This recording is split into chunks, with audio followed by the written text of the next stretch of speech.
अब हम लोग पढ़ेंगे एमाइल नाइट्रोजन का कॉन्स्टिट्यूशन क्या है। ठीक है, सिर्फ एक ही सेंटेंस है, for nervous sensitive plethoric women during and after menopause. यहाँ पे 4 वर्ड निकल के आया, nervous sensitive plethoric and menopause. ठीक है, चारों वर्ड को समझेंगे। Constitutional description help to selecting the correct remedy for a patient overall mental emotional and physical state. Right, अब आया उससे वर्ड आया nervous women who experience nervousness, anxiety, restlessness और high tended sensitive to emotion और physical sensation. The patient should be nervous. Amyl nitrogen का constitution क्या होगा? Nervous patient.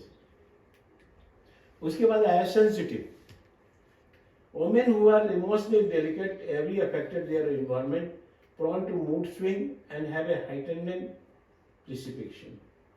माने इमोशनल के कारण वो बहुत ज्यादा सेंसिटिव रहेगी। प्लेथरिक, women who have a ruddy complexion, fullness of blood and may be experience congestion of blood to the head, chest and other parts of the body, they intend to feel the hot flush and tense। Ruddy complexion मैंने rough type का रहेगा इन skin. Menopause के बाद में, during और after menopause. The remedy specifically suited for women undergoing hormonal changes during menopause, the cease of menopause मैंने मेंस का बंद होना, और post menopause when the symptoms like hot flashes, mood swing, palpitation and headache and menopause में hot flashes वगैरह बहुत ज्यादा होता है, then you think the amyl nitrogen. ठीक है, वीडियो आपको कैसा लगा हमें लाइक करें, कमेंट करें, शेयर करें, सब्सक्राइब करना ना भूलें। धन्यवाद। We are providing 6 months practical clinical training for BHMS graduates, and that will actually help you to become a good practitioner. So you're welcome to join. Thank you.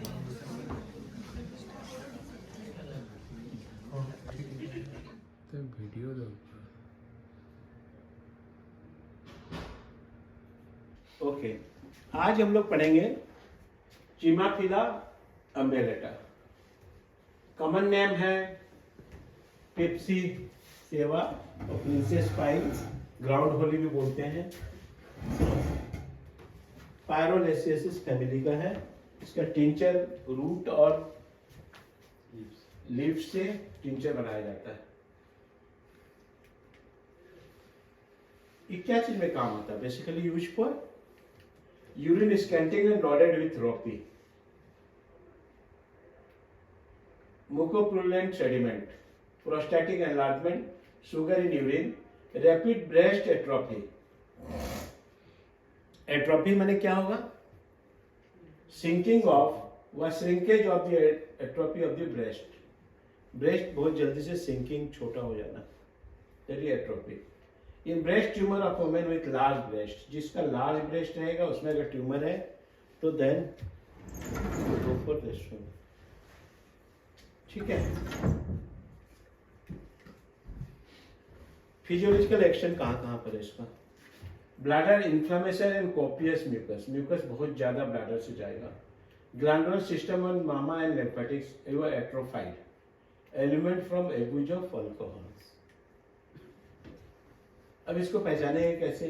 चिमाफिला umbellata dropsy from kidney disease from the liver. Liver और kidney के कारण अगर dropsy है, swelling है, then you think the Chimaphila. ये याद रखना। ये बहुत पेशेंट मिलेंगे जो स्वेलिंग लेके आते हैं, उसका कॉज देखना होगा, मे बी लीवर होगा, मे बी किडनी होगा। अब दोनों में आप यूज कर सकते हो, बशर्ते टोटलिटी चिमाफिला का होना चाहिए। Inward trembling without mental disturbance, inwards अंदर में कांपना। थर्स्ट डिजायर फॉर कूल टॉम, cannot close jaw at night, jaw feel stiff, sleeps with न्यू माउथ ओपन एंड इंटोथेस। नींद क्या होगा? मुंह खुला हुआ रहेगा, माउथ ओपन करके ये सोता है पेशेंट चिमाफिला का। और दांत दर्द कैसे होगा? Toothache as if teeth were being gently pulled, aggravation after eating, emulation, exertion, aggravation, exertion, emulation by cold water. Chimapil ambulator, soreness of palate, very sensitive to warm drink or food. Scanty urine loaded with ropey mucopurulent sediment, ये याद रखना. Scanty urine loaded with ropey sugar in urine must strain before urine flow comes. पेशाब जैसे आएगा बहुत ज़्यादा strain को देना पड़ता है, याद रखना. ये एक सबसे peculiar unable to urinate without standing with feet wide apart and body inclined forward. सामने झुका हुआ, पैर फैलाया हुआ, ये इसका मुख्य लक्षण है पहचानने का तरीका. अगर पेशेंट बोला वैसे then you jump to the chemophilia. ठीक है, इसे को मैं बार बार आपको समझाना चाह रहा हूँ. Forked stream in urine, forked stream माने यूरिन फैला हुआ, स्ट्रीम इसका ठीक नहीं रहेगा. Burning and scalding during maturation and staining afterwards. Feeling of ball in perineum, ये perineum area, this is the perineum area में मालूम पड़ेगा बॉल टाइप का पड़ा हुआ है. पहचानने का तरीका. Flaring of region of kidney, aggravation from cold and damp weather, emulation walking weather, bubbling purplish, urinary retention of the prostatic hypertrophy. Prostate gland बढ़ा हुआ है, उसके कारण से पेशाब अगर रुका हुआ है, then you go for hemophilia. ये peculiar symptom है.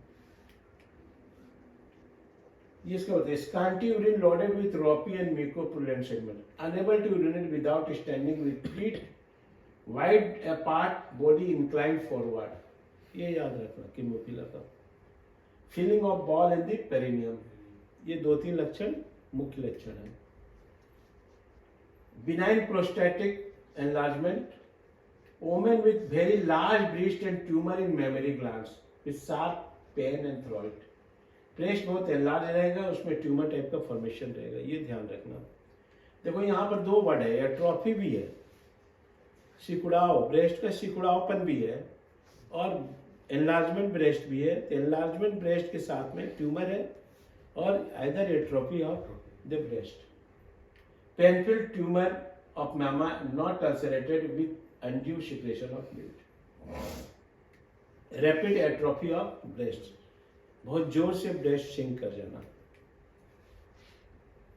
Dropsy from kidney disease, from liver disease, याद रखना. Scanty urine loaded with ropey mucopurulent sediment, sugar in urine, must strain before flow comes. Feeling of ball on perineum, urinary retention, benign prostatic enlargement, women with very large breast and tumor in the mammary gland with sharp pain through it. याद रहेगा तो ठीक है. Frequent urging dyscharge of inflammatory of the urethra, bladder of prostate with scanty urine and loaded with ropey mucopurulent sediment. Chronic alcoholism with hepatic or renal dropsy. Clinical क्या होगा? The stricture में use कर सकते हो. Upper mercury cor, cantharis have relieve the temporary, cantharis have relieve दिया है, permanently relieve stricture of urethra में नहीं कर पाया, then you go for chimaphila. Compare कोपेसाइलम, coffea, kalmia, ledum and rhodo. ठीक है, थैंक यू. बंद.